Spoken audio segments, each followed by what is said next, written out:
Welcome to this series of videos on reading music. This video contains lesson 1 of 5. In this lesson, we'll introduce some concepts, then we'll look at notes, rests, and their values. For the Australian Baha'i Choral Festival, as for many choirs, there's no requirement that the singers read music, but perhaps you're interested in learning a bit anyway. If so, this video is for you. The amount of information packed into a sheet of music is impressive. I've highlighted some of the things you can find, although not all of them appear on this particular sheet of music. Once you get it all together, it's a bit overwhelming, right? The good news is you really don't need to know all of that. In fact, you can get by just fine without knowing any of it. You can learn the music by heart and pay attention to the director, and you'll be fine. Of course, the same thing is true about reading books. You can get by without being able to read, but your experience can be much richer if you can. Reading music, even at a very basic level, can help you learn faster and remember better. I hope you agree that it's worth a few minutes. In this video series, we're going to look at 9 concepts that I hope will give you enough knowledge to feel more confident about sheet music. Let's get started with notes, rests, and their values. I'm going to focus on the 4 most common notes you'll encounter. Each different shape indicates a different length that you keep singing a note.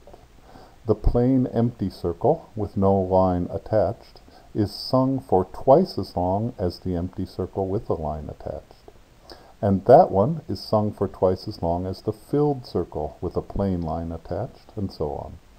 Any of these notes can be sung for a long time if the song is really slow, or for a rather short time if the music is fast. But the relative lengths will be honored no matter how fast or slow the music goes. Music is made up not only of sung pitches, but of pauses between those notes. In music, these are called rests, and each of them has a different shape as well. It's worth memorizing these 4 notes and 4 rests because they appear so often. I've given you a clue on how to remember which note is longer. Open and plain is longer than filled and decorated. I can't help you with the rests, though. They're just weird. Notice that any of the notes with stems, that's what the lines are called, can have the stem pointing either up or down. Whichever way the stem points, it is the same type of note. Each of these note values or lengths has a name. In Australia, the names of these 4 are semi-breve, minim, crotchet, and quaver. In the US, they call them whole notes, half notes, quarter notes, and eighth notes. Very logical. The French names are nice because they indicate what the note looks like. Ronde means round, blanche means white, noir means black, and croche means hook. We'll mostly use the Australian terms, semi-breve, minim, crotchet, and quaver.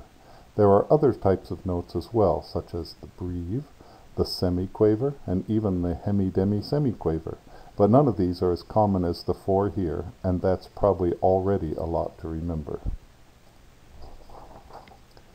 If you add a dot after a note, it adds half the original value to the note. So, for the first example here, the dot changes it from a relative length of 2 to 3. The last one changes from a relative length of 1/2 to 3/4. Rests work the same way.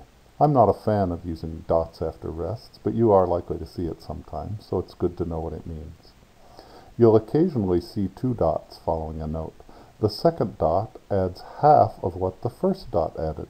So if you add a dot after a minim, that's the empty circle with a stem, its relative value is 3. That is, the dot adds 1, which is half of the original 2.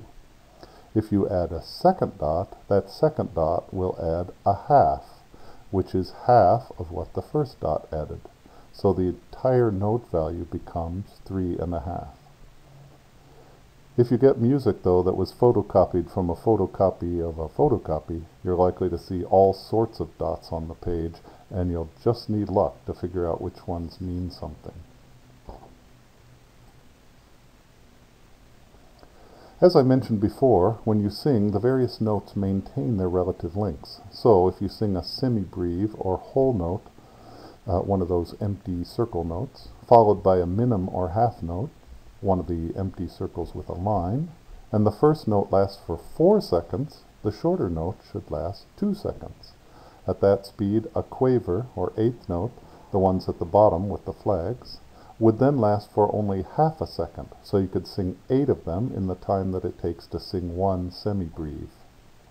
In choral music, it often happens that your part will sing a long note while others sing a series of short notes, or the other way around. Knowing their relative lengths will help you come in and cut off at the right times. Of course, the notes aren't separated into categories. You can have a minim and 2 crotchets, as you see at the left of the second line there, or a dotted minim and 1 crotchet, the top of the second column over there. Or you can have 2 quavers, a crotchet and a minim, as in the bottom left. If the relative lengths add up to the same number, they should take just as long to sing as any other combination. All the combinations shown here add up to 4 of these relative lengths.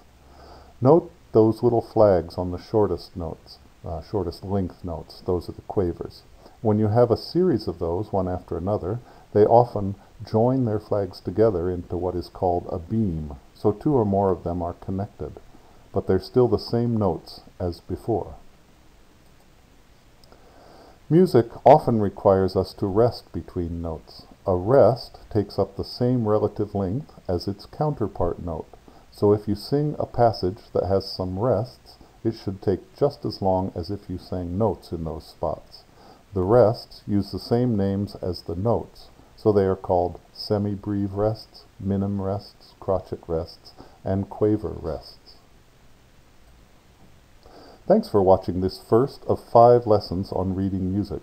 Be sure to check out the rest of the series.